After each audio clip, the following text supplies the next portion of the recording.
You said you saw Noah. When? About 20 minutes before the avalanche. Where exactly did you see him? Near the restaurant, before everything happened. There's something else you need to know. Tell me. Any questions earlier? Questions about what? He kept looking toward the west side. Why would he be looking there? Did he tell you where he wanted to go? Not exactly, but he gave me a clue. Maya, what did my son tell you?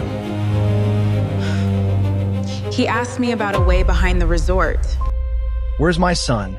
Ethan Caldwell's voice cut through the chaos just seconds after the mountain came down. No one answered him. Not the resort manager gripping a silent radio. Not the security officer staring toward the shattered windows.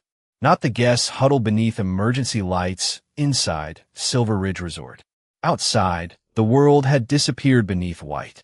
Minutes earlier, the luxury mountain property had been glowing against the Colorado night, its fireplaces burning behind walls of glass, while investors gathered over expensive dinners and talked about expansion, profits, and another record year. Then came a sound, low at first, almost distant, a rumble somewhere beyond the ridge. Maya Brooks had been carrying a tray through the restaurant when the water inside every glass began to tremble. She stopped. So did the conversations around her. Then the mountain roared. The lights flickered.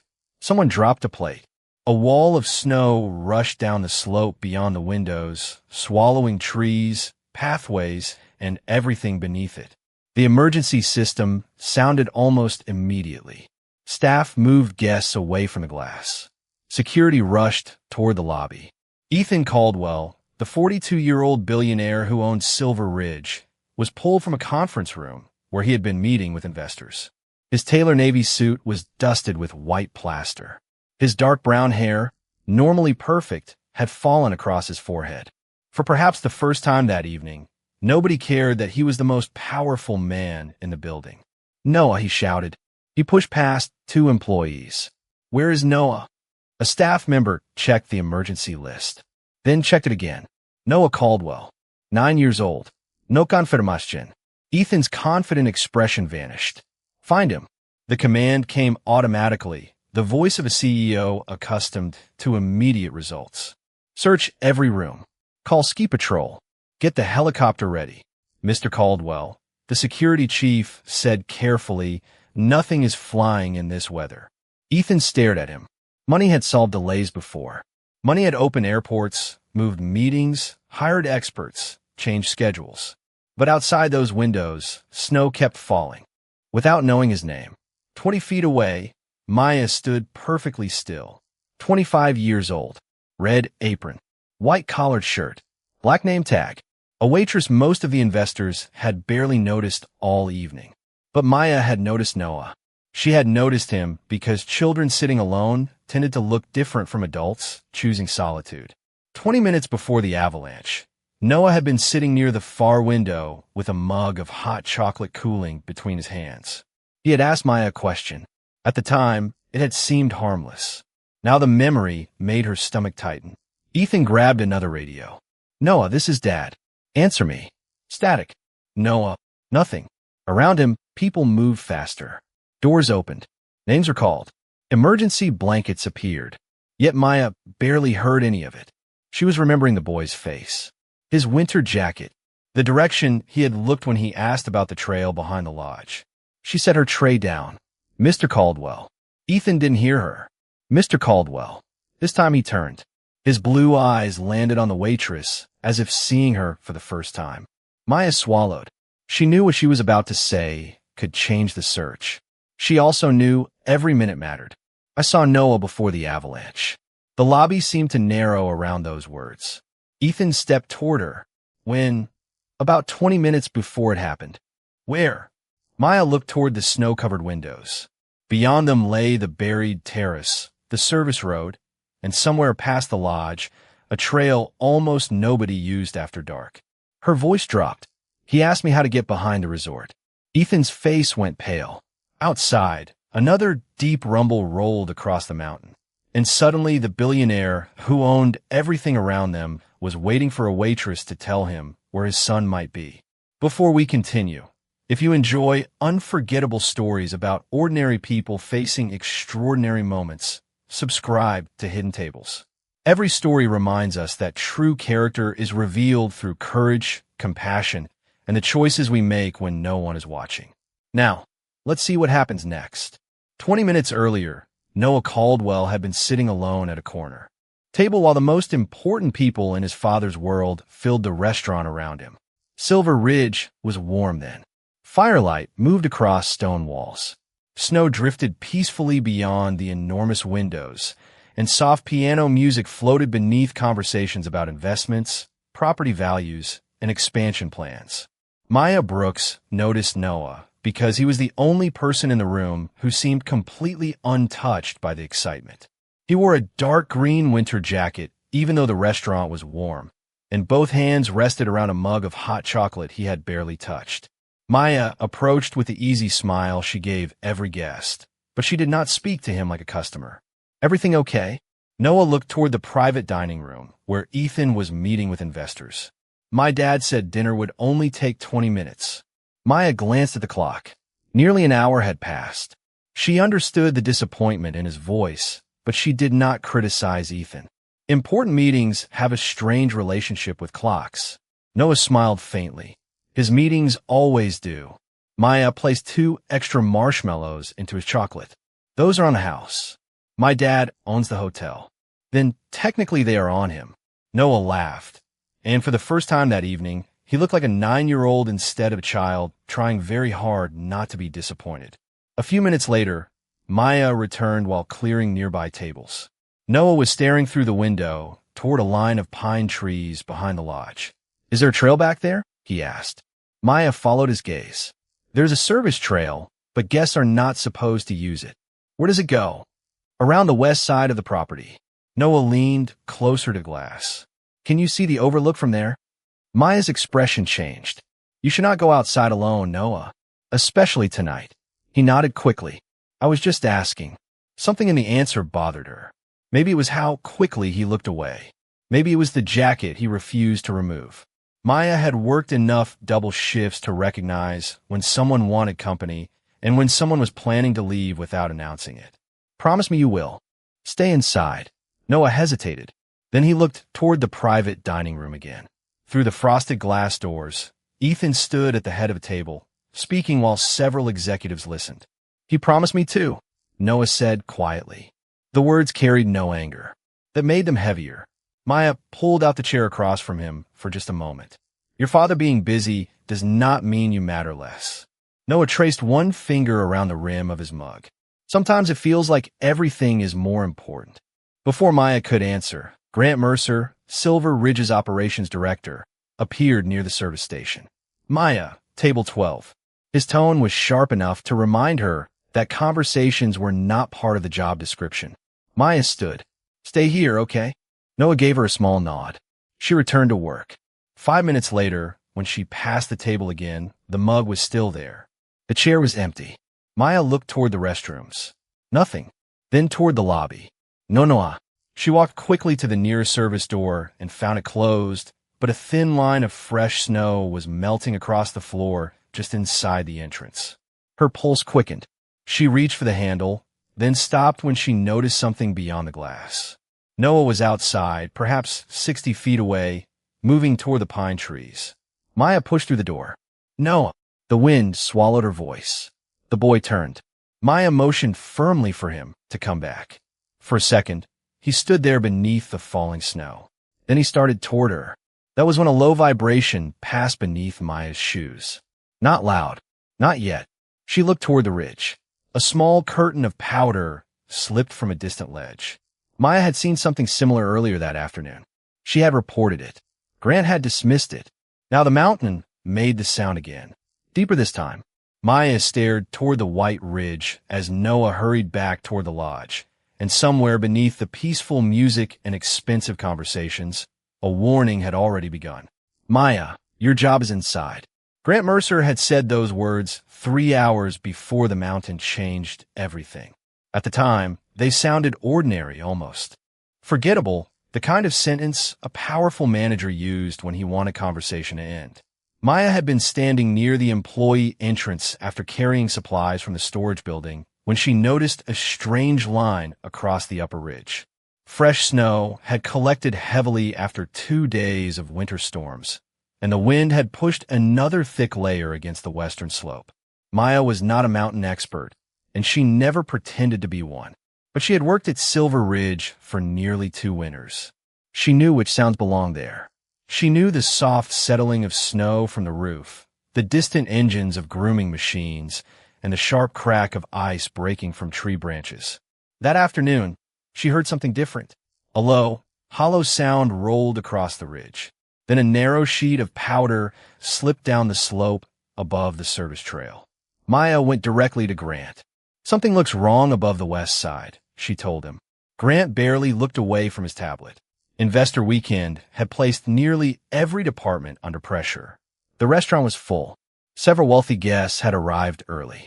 Ethan Caldwell was expected within the hour, and Grant was determined to make the resort look flawless. "Ski Patrol checked conditions this morning," he said. The report was acceptable. Maya looked toward the windows. "That was this morning. The wind has been getting stronger." Grant finally raised his eyes. "And you know this because—" The question carried a smile without warmth. Maya remained calm. "Because I have been watching the ridge." "Maya, your job is inside." There it was. A boundary disguised as instruction. She served meals. She cleared tables. She smiled at guests. Therefore, in Grant's mind, she could notice an empty water glass but not a changing mountain. Maya did not argue. She simply asked, "Can you have someone check it again?" Grant exhaled. "I will handle operations. You handle the restaurant." Then he walked away. Maya returned to work, but she did something Grant never knew about. She used the employee safety system and submitted a short incident report. Unusual snow movement. West Ridge. Service trail area. Requesting. Inspection.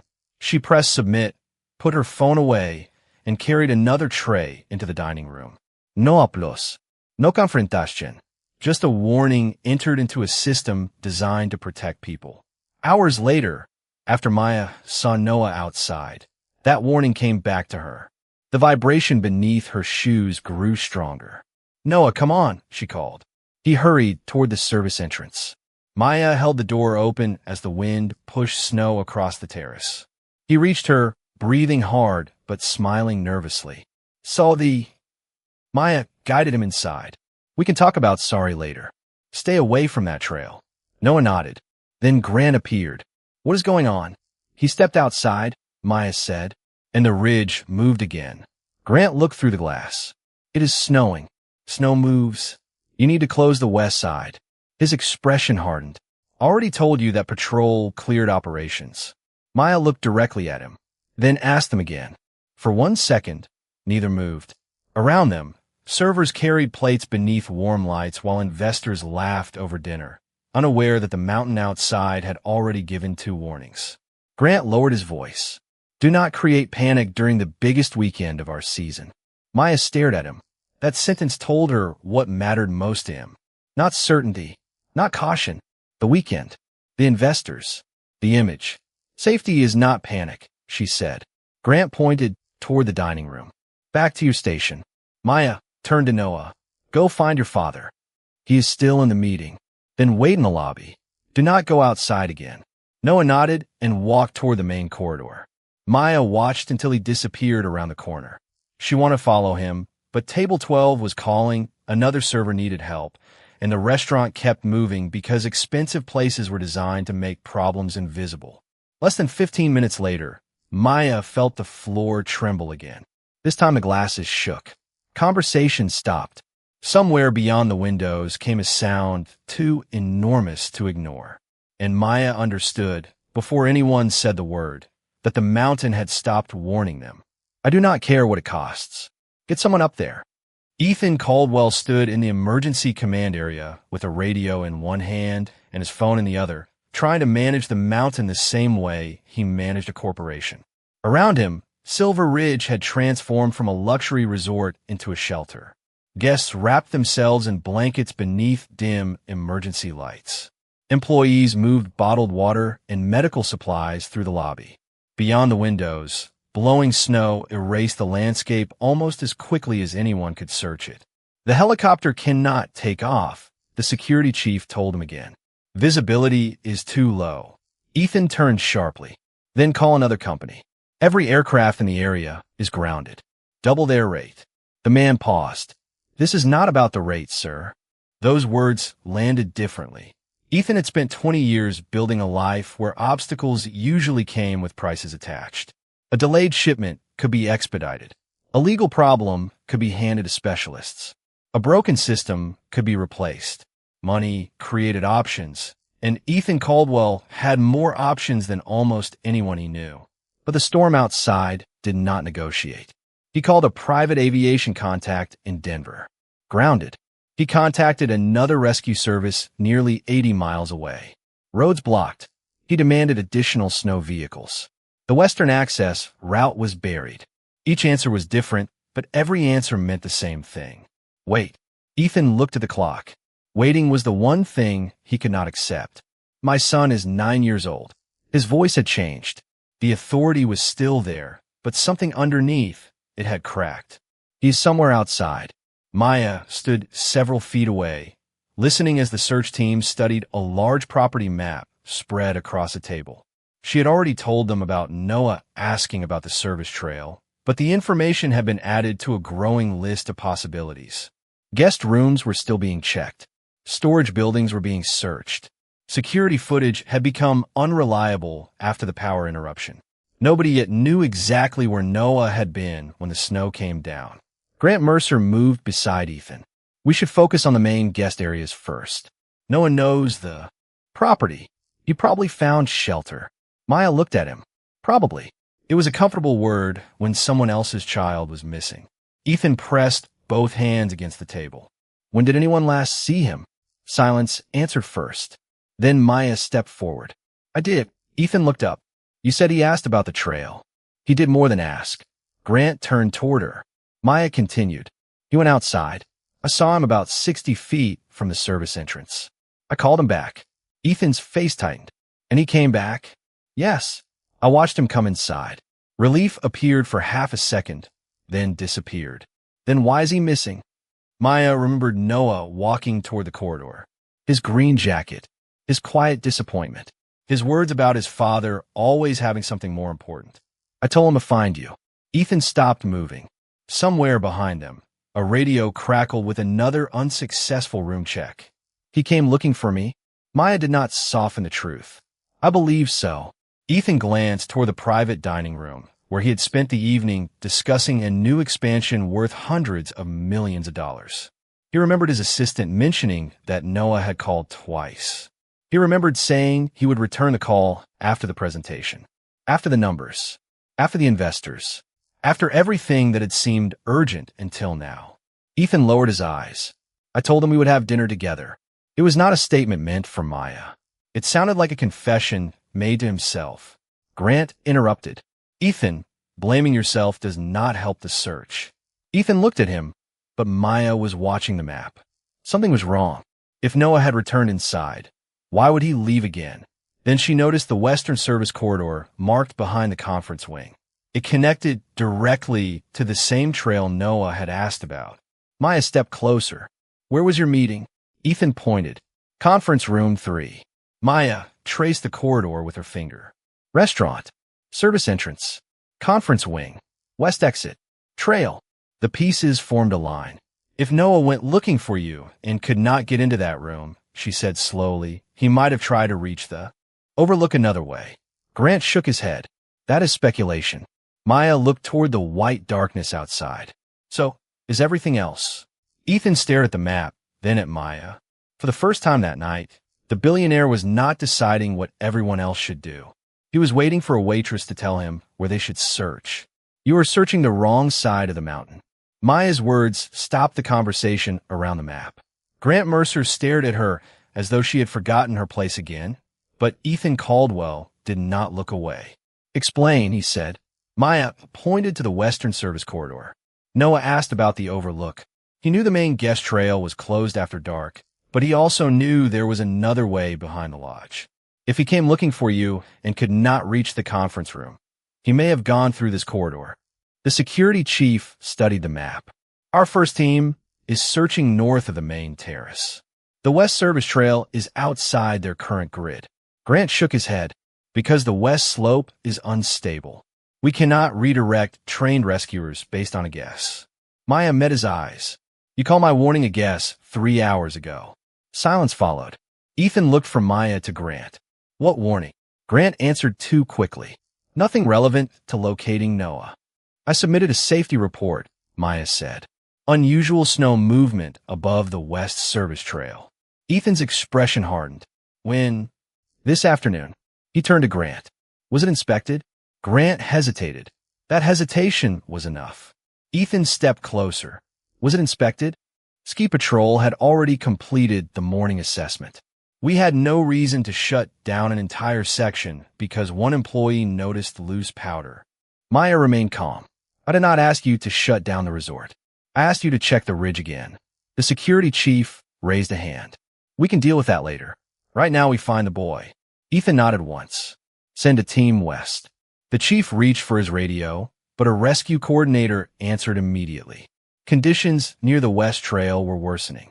The team could approach only from a protected lower route, and it would take time. Maya looked toward the windows. Time. Every person in the room kept using that word as if there were plenty of it.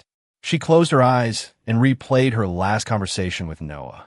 The overlook, the service trail, his green jacket. Then another detail surfaced. He had red gloves. Ethan turned. What? Bright red winter gloves. He was wearing them when I saw him outside. Maya moved toward the service entrance. Grant stepped in front of her. Where are you going? To look through the lower terrace windows. Stay inside. Maya almost laughed at the repetition, but there was nothing funny left in the room. She walked past him. Ethan followed. The lower terrace doors were blocked by packed snow, but a narrow side window still offered a view toward the beginning of the service path. Flashlights swept across the darkness outside. White. Trees. More white. Maya pressed closer to the glass. Something near a half-buried wooden marker caught her attention. A spot of color. Small. Almost invisible. There. Ethan leaned toward the window. Where? Maya pointed. Near that trail marker. A rescuer aimed a stronger light through the glass. The beam moved slowly across the snow, past the marker, then returned. Red. Ethan stopped breathing for a moment. The security chief arrived behind them. Can you identify it? Maya could not from this distance. But she knew what she had seen on Noah's hands less than half an hour earlier. That is where we need to search. Minutes later, 2 rescuers prepared to leave through a protected side access point. Maya pulled on a heavy staff coat. Grant noticed. Absolutely not. I know exactly where I saw Noah and exactly what he asked me. You're not trained rescue personnel. Then I stay behind them and point them in the right direction. Grant looked toward Ethan, expecting support. Ethan said nothing for several seconds. His eyes remained fixed on the tiny red shape outside.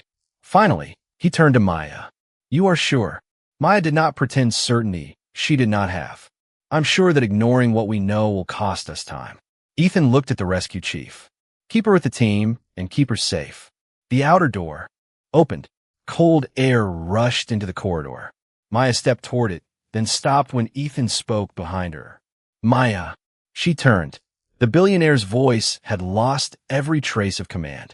Bring me back something that tells me we are going the right way. Maya looked once toward the buried trail.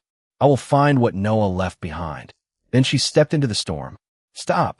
The lead rescuer raised one gloved hand, and everyone froze. Maya stood several yards behind him, fighting to keep her breathing steady as wind pushed against her borrowed winter coat. The resort was less than 200 feet behind them, yet through the blowing snow, it already looked impossibly far away. Silver Ridge had disappeared into a gray-white haze, its warm windows reduced to faint squares of light. Ahead, the West Service Trail was almost unrecognizable. Snow covered the signs, buried the benches, and softened every familiar shape into something strange. The rescuers studied the slope with a flashlight. We stay inside the marked route.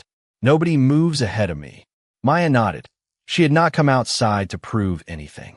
She had come because Noah had trusted her with a question, and because she could not forget the empty chair beside his untouched hot chocolate. They moved slowly, 20 feet, 40, 60. Every step seemed to take forever. Then Maya saw the wooden marker from the window. There, she said. The team stopped. One rescuer carefully reached toward the small patch of red resting beside it. He lifted it into the flashlight beam. A child's glove, bright red. Maya recognized the dark blue stripe around the wrist immediately. That is his. The radio came alive. The rescue chief reported the discovery to the command center. Inside the resort, Ethan heard the words and closed his eyes. One glove. It was almost nothing. Yet for the first time since Noah disappeared, they had something real. Ask her which direction, Ethan said. The message came through seconds later. Maya looked around. The trail divided near the marker. One route curved toward the overlook. The other descended toward a maintenance shed. Snow had erased the footprints. Grant's voice came over the radio from inside. The lower route has more shelter. Search there first. Maya stared uphill. Something bothered her. Noah had not asked about the maintenance area. He had asked about the overlook. He would have gone uphill, she said. The lead rescuer studied the slope. That section received most of the slide. I know. Then why are you certain? Maya shook her head. I am not certain. I listened to him. That distinction mattered. Everyone else was studying maps, probabilities, and terrain. Maya was remembering a lonely 9-year-old boy who had spent an evening waiting for his father. Noah had wanted to see the overlook because Ethan had promised they would go there together before dinner. If the meeting had continued, Noah might have decided to see it alone. The team moved uphill, another 50 feet. Then the lead rescuer stopped again. A small object protruded from the snow beside a bent pine branch. Maya approached only when he signaled that it was safe. It was a plastic key card attached to a blue resort lanyard. Noah's name was printed across the front. Maya's heart tightened. We are close. The rescuer radioed the second discovery. Ethan heard it inside. This time he did not issue an order. He simply gripped the edge of the table and listened. Outside, Maya looked farther up the trail. The storm had begun to soften slightly, revealing the dark shapes of trees. Then a deep sound rolled across the ridge. Every rescuer looked upward. Back, the leader said immediately. Everybody back. The group retreated toward a protected stand of trees. Maya followed without argument. Seconds later, loose snow shifted high above them and settled across part of the route they had been approaching. No one moved until the mountain became quiet again. The lead rescuer checked his radio. Secondary slide risk has increased. Command wants us back at the lodge until the slope is reassessed. Maya stared toward the place where Noah's key card had been found. They had finally reached his trail. Now, they're being told to leave it. How long, she asked. We do not know. Maya looked at the red glove in the rescuer's hand, then at the blue lanyard. Inside Silver Ridge, Ethan waited for an answer that money could not speed up. Outside, Maya understood something even more frightening. Noah had left 2 signs behind, and both pointed uphill. Wait. Maya's voice was quiet, but the lead rescuer heard it through the wind. The team had already turned toward the lodge when she stopped beside the bent pine where Noah's key card had been found. What is it? He asked. Maya did not answer immediately. She tilted her head and listened. Wind moved through the trees. Snow brushed against her coat.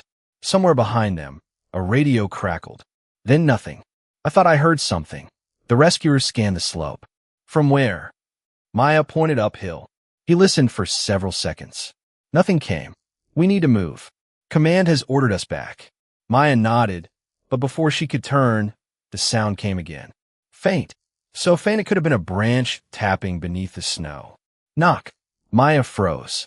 There. The rescuers stopped. Another few seconds passed. Knock. Knock. 3 sounds. Uneven. Weak. But deliberate. Maya's heart raced. Noah, she called. The mountain gave no answer. She took one careful step toward the sound, but the lead rescuer stopped her. Stay behind me. He moved forward, testing the snow as he went. The second rescuer followed with a probe. Maya watched every movement, forcing herself not to rush. 20 feet uphill, the probe went into the snow. Nothing. 5 feet to the left. Nothing. Then Maya noticed a shallow depression near the base of a pine tree. It was barely visible beneath fresh powder, but one side seemed strangely hollow. Try there. The rescuer repositioned the probe. He pushed it down slowly, stopped, then looked at his partner. Everything changed. They began clearing snow with controlled movements, careful not to collapse whatever space might exist beneath it. Maya dropped to her knees several feet away and helped move loose snow only where they directed her. "Noah," she called again. A muffled sound answered. Not words, but human. "He is here," Maya whispered. The lead rescuer grabbed his radio. Possible live contact. West Trail, approximately 300 yards above the lodge. "We need additional support." Inside Silver Ridge, Ethan heard the transmission. His hand tightened around the radio. Nobody around him spoke. For hours, he had demanded answers. Now he was afraid to ask a question. Outside, the rescuers widened a small opening beside the tree. A pocket of air had formed beneath heavy branches, creating a narrow, sheltered space under the snow. Maya leaned closer. "Noah? It is Maya. Can you hear me?" Silence. Then a child's voice, thin but unmistakable. "Maya." She closed her eyes for 1 second. "Yes, I am right here. I am Cole. I know. You're doing great. Stay with my voice." One rescuer carefully cleared more space while the other monitored the slope. Maya kept talking. She told Noah about the hot chocolate he had abandoned. She told him he still owed her an explanation for leaving the restaurant. She even told him those extra marshmallows were not free anymore. A tiny laugh came from beneath the snow. It was the most beautiful sound she had heard all night. "Is my dad there?" Noah asked. Maya looked toward the distant lights of Silver Ridge. "He is waiting for you." "Is he mad?" The question nearly broke something inside her. "No, Noah. He is scared because he loves you." The opening grew wider. First came the edge of Noah's green jacket, then his shoulder, then his face appeared beneath the rescue lights, pale from the cold but awake. Maya smiled at him. "There you are." Noah blinked against the light. "You found me." "We found you," Maya said. The rescuers worked carefully until they could reach him safely. Then the radio came alive with the message everyone at the lodge had been waiting to hear. "We have Noah. He is alive." Repeat, "Noah is alive." Inside the command area, Ethan lowered his head and covered his mouth with one hand. Around him, people released breaths they had been holding for what felt like an eternity.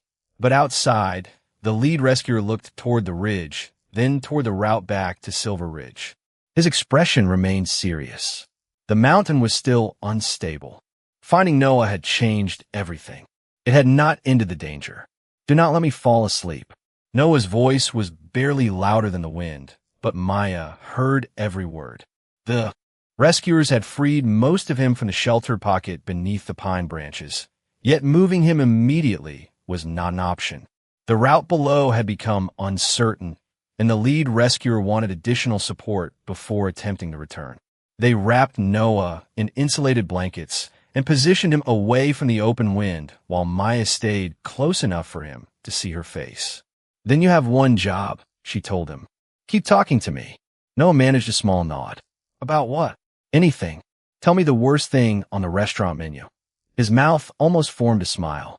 "The mushrooms." "Excellent choice. I have been waiting months for someone brave enough to say that." One of the rescuers glanced at Maya, understanding what she was doing. "Keep him engaged. Keep him calm. Make the minutes feel smaller than they were." Noah looked toward the lights far below. "Is my dad really waiting?" "Yes." "How do you know?"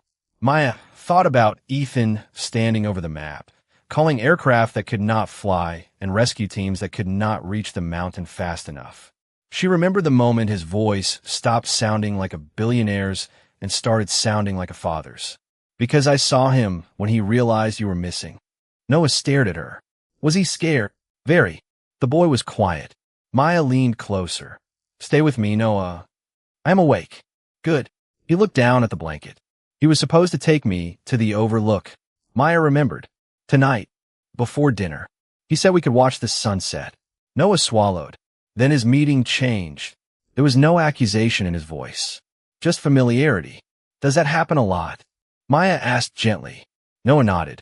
He always says next time. The words were simple. That was what made them hurt. Children rarely needed complicated explanations for absence. They only counted the time someone promised to come and did not. I thought if I went to the overlook myself, maybe I could take a picture and show him what he missed. Maya looked away for a moment toward the buried trail. So that was why. Not rebellion. Not adventure. A child had walked into the snow because he wanted to bring a missed moment back to his father. Noah, listen to me. None of this happened because your father missed the sunset. I know, and you're not responsible for making him feel better. Noah looked at her again. Do you think he'll be mad? I think he's going to be too busy hugging you. That finally produced a real smile. The radio crackled beside them. The support team was approaching from below, but conditions were changing again. Inside the resort, Ethan stood beside the communications table, refusing to leave even when someone brought him a chair. Can I talk to him? He asked. The rescue chief shook his head. Radio traffic needs to stay clear. Ethan nodded, though every instinct in him wanted to take the radio and say everything at once. I am sorry. I should have been there. I should have answered. I should have chosen you before a room full of people who will not matter tomorrow. But apologies could not travel through the storm yet. On the mountain, Noah's eyelids lowered for a second. Maya touched the outside of his blanket near his shoulder. Hey, eyes open. He obeyed. Tell me something, she said. What is the first thing you want when we get back? Noah thought carefully. Hot chocolate. Reasonable. With extra marshmallows. Now you're taking advantage of the situation. He smiled again. Then his expression softened. And my dad? Maya looked toward the distant resort lights. He will be there. Noah took a slow breath. Maybe we can watch the sunrise instead. Maya smiled, but before she could answer, a deep rumble traveled across the ridge. Every rescuer became still. The lead rescuer looked uphill, then at the route below. The support team was close. So was another change in the mountain. Maya tightened the blanket around Noah and kept her voice steady. Stay with me. Move now. The lead rescuer did not raise his voice, but everyone understood the urgency. The rumble above them deepened, rolling across the ridge like distant thunder. Maya stayed beside Noah while the rescue team secured him inside an insulated evacuation sled. The support crew had finally reached them from below, bringing additional lights, warming equipment, and enough people to attempt the return. 4. One brief moment, relief moved through the group. Then the mountain reminded them that relief could wait. We're taking the lower route, the lead rescuer said. Stay close and follow every instruction. Maya nodded. Noah looked up at her from beneath the blankets. You're coming too, right? I'm not leaving you now. They began moving downhill. Slowly, carefully. The lights of Silver Ridge flickered through the trees, perhaps 300 yards away, but distance on a mountain was deceptive. 300 yards could feel like 3 miles when every step had to be tested. Maya walked beside the sled whenever the rescuers allowed it, talking to Noah constantly. Tell me about school. Math is okay. That sounds suspiciously unenthusiastic. I like science better. What kind? Space. Good. When we get inside, you can explain why anyone would voluntarily go somewhere colder than this. Noah smiled weakly. Then the sound came again. Louder. The lead rescuer stopped and looked uphill. Moved toward the trees. Everyone shifted toward a protected section beside several thick pines. Snow began sliding across the trail above them. It was not the enormous wall that had struck earlier. It did not need to be. The route they had planned to use vanished beneath a fresh layer of white, cutting off the most direct path to the lodge. The team remained sheltered until the movement stopped. Maya looked at the trail. Can we go around? One rescuer checked the terrain map. There's another route, but it adds distance. How much? Nearly half a mile. Maya looked at Noah. Half a mile suddenly sounded enormous. The lead rescuer lifted his radio. Static answered. He tried again. Nothing. Command, this is West Team. Do you copy? Silence. The mountain had taken their shortest route and their connection to the resort in less than a minute. Inside Silver Ridge, Ethan stared at the communications operator. Why do we lose them? Terrain interference, possibly weather. We are trying another channel. Ethan looked through the windows. He knew Noah was alive. Somehow, that made waiting harder. Before, he had feared the unknown. Now, he could picture his son out there, cold, frightened, waiting for adults to bring him home. Ethan reached for his coat. Grant stepped toward him. "Where are you going?" "Outside. You cannot help them by becoming another person they have to worry about." Ethan stopped. The words were harsh, but true. For once, action was not automatically courage. Sometimes courage was standing still when every part of you wanted to run. Outside, the rescue team turned toward the longer route. Noah's eyes drifted closed. Maya immediately leaned closer. "Noah, look at me." His eyes opened. "Still here. Good. Remember the sunrise?" He nodded. "You cannot watch it with your eyes closed. You think we will make it back before sunrise?" "I think your hot chocolate is getting impatient." Another faint smile. They continued.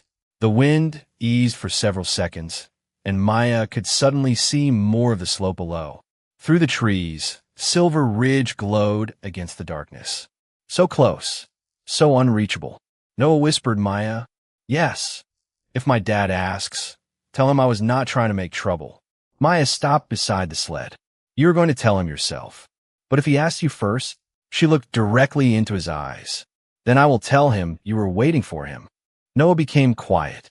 Maya pulled the edge of the blanket closer around him. She could no longer hear the radio. She could no longer see the original trail. But she could see the boy who had trusted her enough to keep talking. So she stayed beside him as the rescuers turned into the trees, taking the longer road home. "I'm going to meet my son." Ethan Caldwell pulled on his winter coat and walked toward the emergency exit before Grant Mercer could answer. The security chief stepped between him and the door.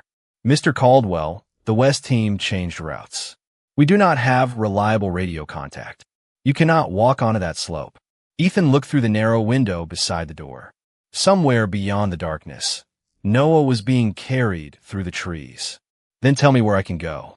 The chief studied him for a moment, then pointed toward the lower equipment station.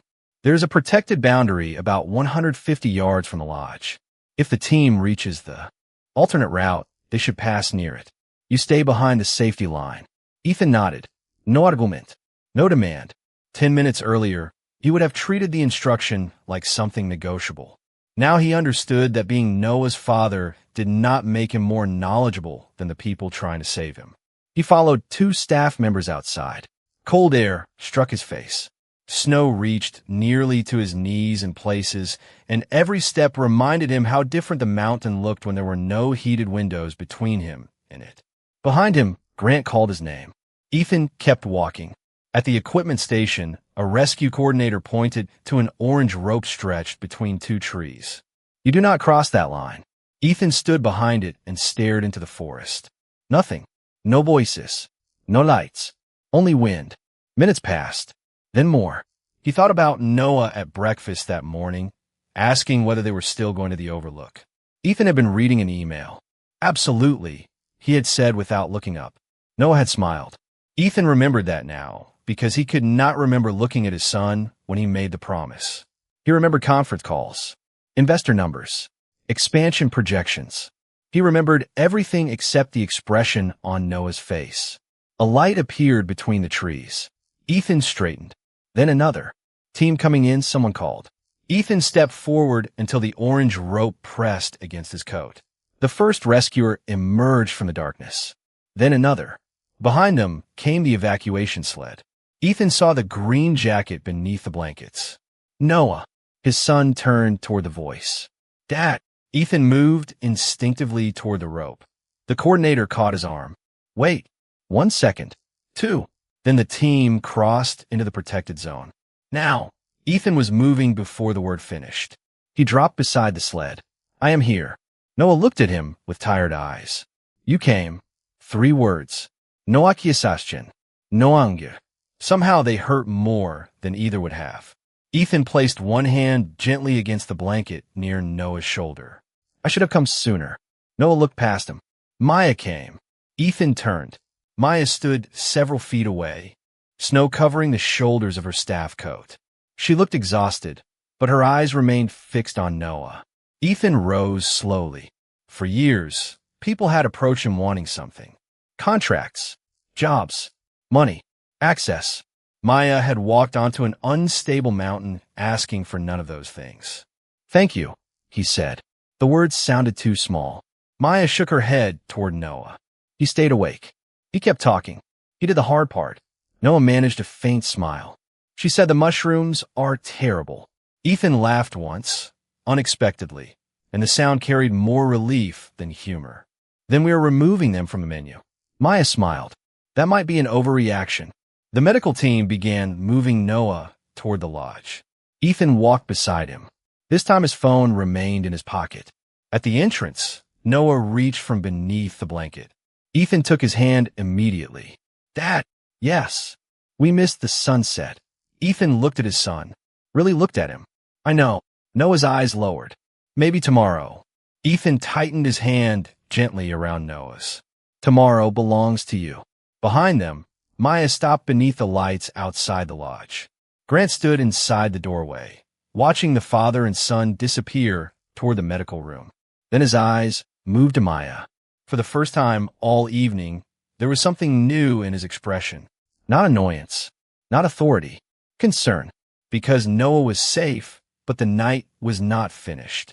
And somewhere inside Silver Ridge's computer system was a safety report Maya had submitted hours before anyone else admitted there was danger. She warned us. Ethan Caldwell stood in the medical suite doorway, staring at the tablet in the security chief's hands.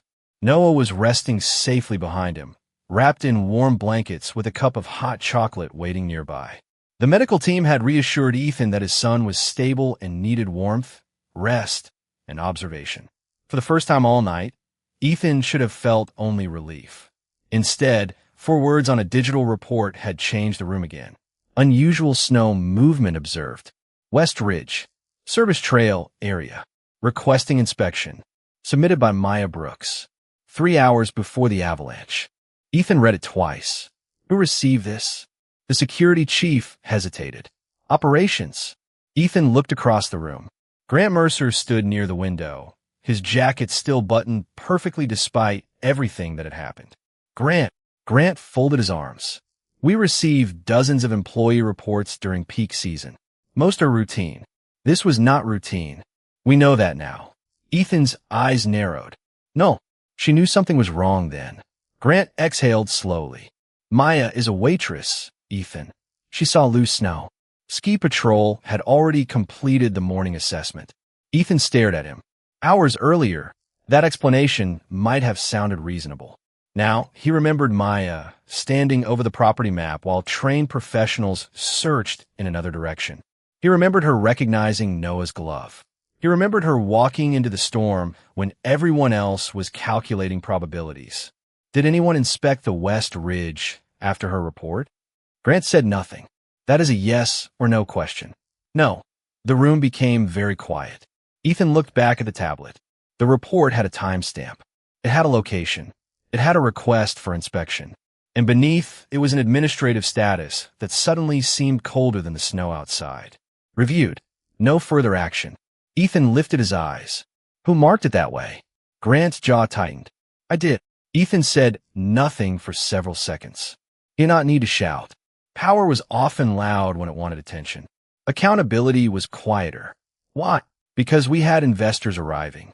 Because closing the West Side would have disrupted operations. Because the official morning assessment did not require it. She did not ask you to close the West Side. Grant looked away. Ethan continued. She asked you to check it again. At that moment, Maya appeared near the doorway, still wearing borrowed winter clothing. She had returned only because one of the medical staff told her Noah wanted to see her before resting. She stopped when she realized what they were discussing. Grant looked at her. You cannot seriously suggest she predicted an avalanche. Maya answered calmly. I never said I predicted anything. Ethan turned toward her. What exactly did you tell him? That I saw unusual movement on the ridge and heard settling that did not sound normal. I asked for another inspection. And what did Grant say? Maya hesitated, not because she was afraid, but because she seemed unwilling to turn the moment into revenge. He said operations would handle it. Ethan understood what she had left out. Anything else? Maya looked at Grant, then back at Ethan. He told me my job was inside. The sentence settled over the room. Hours earlier, it had defined Maya's place. Now it defined Grant's mistake. Ethan glanced through the doorway toward Noah.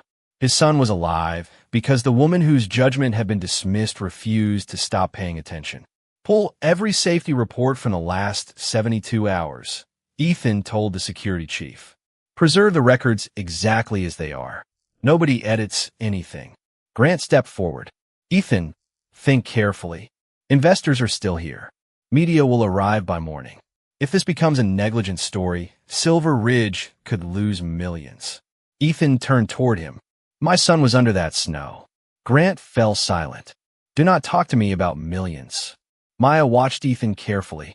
This was not redemption yet. One correct decision could not erase years of measuring everything by value, schedules, and results. But something had shifted. Ethan looked again at Maya's report, then at the woman who had submitted it when nobody was watching. You were right to speak up, he said. Maya shook her head gently. Being right is not the important part. Ethan waited. Listening next time is. Ethan lowered his eyes to the report. Outside, snow continued falling over Silver Ridge. Inside, for the first time that night, the most powerful man in the building understood that the warning had never been invisible. Someone had simply decided the person giving it was. It was foreseeable. Ethan Caldwell said the words into a microphone shortly after sunrise, and every conversation in the Silver Ridge lobby stopped. Overnight, the storm had weakened enough for emergency crews to secure the resort and begin a full assessment. Local reporters had arrived as soon as the access road reopened, joined by cameras already carrying images of the damaged property across morning broadcasts. Behind Ethan stood several executives, rescue officials, and Grant Mercer. Maya Brooks stood farther away near the restaurant entrance, wearing her white work shirt and red apron again because her borrowed winter gear had finally been returned. She had not expected to be part of any press conference. She wanted to check on Noah, finish helping her co-workers, and go home when the roads were safe. But Ethan had asked her to stay.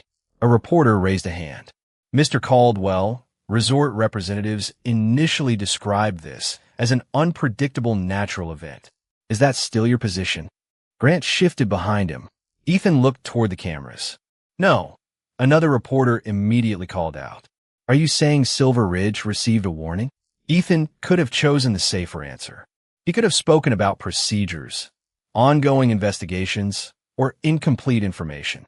His advisors had offered every version before he walked into the lobby. Instead, he remembered Noah asking whether they could watch the sunrise together. He remembered Maya saying that being right mattered less than being heard next time. 3 hours before the avalanche, Ethan said, an employee reported unusual snow movement near the West Ridge and requested another inspection. The lobby became completely still. Was that inspection performed? Someone asked. Ethan paused. No cameras clicked. Grant stepped closer and whispered, You do not have to characterize it this way. Ethan turned slightly. I am characterizing it exactly as it happened. Then he faced the room again. The employee who submitted that report was Maya Brooks. Heads turned. Maya felt dozens of eyes find her at once. The same woman guests had passed without noticing the night before was suddenly the person everyone wanted to see. Ethan continued. Maya later helped identify the route my son may have taken. She recognized evidence that redirected the search, accompanied the rescue team, and stayed with Noah until he could be brought safely home. A reporter called out, Miss Brooks, did management ignore your warning because you're a waitress? Maya did not rush toward the microphones. She looked at Ethan first, then at Grant. Finally, she stepped forward. I cannot tell you what someone else was thinking, she said. I can only tell you what happened. I saw something that concerned me. I reported it. I asked for another inspection. It did not happen. Her calmness made the answer stronger. No accusation. No performance. Just facts. Another reporter asked, What do you want the resort to do now? Maya looked around the lobby at housekeepers, servers, maintenance workers, cooks, and seasonal employees standing behind cameras. Listen before a person's job title decides how seriously you take their voice. Ethan lowered his eyes for a moment. Grant did not. This is becoming unfair, Grant said, stepping forward. A morning safety assessment had cleared operations. Nobody intentionally placed anyone at risk. Ethan turned toward him. Intent is not the only measure of responsibility. Grant stared back. Ethan continued. Effective immediately, you are relieved of operational authority pending an independent review. The room erupted with questions. Grant's face tightened, but Ethan raised one hand. This is not about finding one person to blame. It is about determining where our system failed and changing it. He looked toward Maya, starting with who gets heard. For years, Ethan had believed leadership meant being the strongest voice in the room. That morning, he learned it could mean admitting when another voice should have mattered more. Maya stepped away from the microphones. She did not smile for the cameras. She did not celebrate Grant's removal. She simply returned to where her coworkers stood. Then a small voice came from the staircase. Maya. Everyone turned. Noah stood beside a medical staff member, wrapped in a silver ridge blanket, holding a cup of hot chocolate. He lifted it slightly toward her. They remembered the extra marshmallows. Maya smiled, and suddenly, with millions of dollars in damage outside and cameras filling the lobby, the most important thing in Silver Ridge was not a resort, a company, or a billionaire's reputation. It was a boy who was safe and the woman who had refused to stop listening when others had stopped listening to her. You came back. Noah Caldwell stood near the restored windows of Silver Ridge 3 months later, watching Maya Brooks walk into the restaurant for the first time since the resort reopened. Outside, the Colorado mountains were bright beneath a clear morning sky. The damaged west section had been rebuilt, but Ethan Caldwell had refused to reopen a single guest trail until an independent safety review was complete. New monitoring equipment now covered the ridge. Employee reports went directly to a safety committee instead of disappearing inside one manager's inbox. Every staff member, from executives to dishwashers, could stop an operation when something looked wrong without fearing punishment for speaking up. But the biggest change could not be measured by equipment or policy. Maya smiled as Noah hurried toward her. Of course I came back. Somebody has to make sure you're not wandering around looking for mountains. Noah laughed. Ethan approached behind him, dressed in his familiar Navy suit, though something about him seemed different. His phone was not in his hand. He has heard that speech from me approximately 50 times, Ethan said. 52, Noah corrected. Maya raised an eyebrow. Good. Maybe number 53 will work. Ethan smiled. Months earlier, he would have entered this room and expected attention to follow him. Now he waited while Noah told Maya about school, science class, and the telescope his father had helped him set up at home. Helped him, not purchased for him. That distinction had become important. Ethan had learned that providing everything for a child was not the same as being present for him. There is something I want to show you, Ethan said. He led Maya toward a small conference room overlooking the lobby. On the table sat a folder. Maya looked at it cautiously. If that is a check, I am leaving. Ethan almost laughed. It is not a check. Inside was a proposal for the Silver Ridge Frontline Safety Council, a permanent program giving service employees direct representation in operational decisions. The resort would also fund emergency response training and scholarships for seasonal workers who wanted certification in mountain safety, hospitality management, or emergency services. At the bottom of the first page was an invitation for Maya to become the council's first employee representative. Paid, independent, with authority to challenge management decisions when safety concerns were ignored. Maya read the page slowly. Why me? Ethan looked through the glass toward the restaurant staff preparing for lunch. Because I spent years surrounding myself with people whose titles told me they were worth listening to. He paused. You taught me how dangerous that can be. Maya closed the folder. I did not save Noah to earn a promotion. I know, and I did not want my name on something that only exists to make Silver Ridge look better. Neither do I. Ethan's answer came without hesitation. That is why you can tell me no. Maya studied him. That was the difference. The man standing before her was not trying to purchase gratitude. He was offering responsibility and accepting that she controlled the answer. I will think about it, she said. Ethan nodded. That is fair. Noah appeared at the doorway. Can we go now? Maya looked at Ethan. Go where? Noah grinned. The Overlook. 30 minutes later, the three of them stood on the newly secured observation deck above the resort. The morning sun stretched gold across miles of white mountains.